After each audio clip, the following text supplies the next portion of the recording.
Кагаз пахта сөзүнүн улам келип чыккан өсүмдүн целлюлозасынан алынуучу тесек кагазга жазууда, гезит журнал чыгарууда, сүрөт тартууда колдонулат. Кытай жазууларын карап көрсөк, кагаз биздин заманга чейин 105-жылы Сайлун тарабынан ойлоп табылган.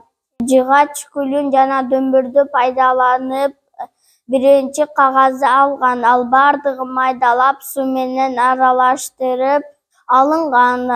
Аралашмадан соң ал жыгач калыпка салып кургаткан. Кургагандан соң таштын жардамы менен тегиздеп, түздөп жасаган.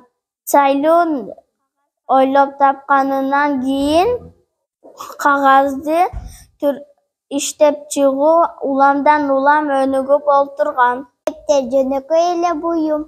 Дептер жасоодо биринчи болуп ара ишке киришет. Араланган карагайды чамындылап майдалайт. Чамындыларды казанга салат. Казандын чоңдугу үйдөй болот. Анан казанга кислота коет. Кислотасыз жыгач боткосу бышпайт. Карагайдан дөңгөчтөн, чамындыдан боткодон кагаз, кагаздан дептер жана китеп жасалат. Кагаздын түрлөрү көп.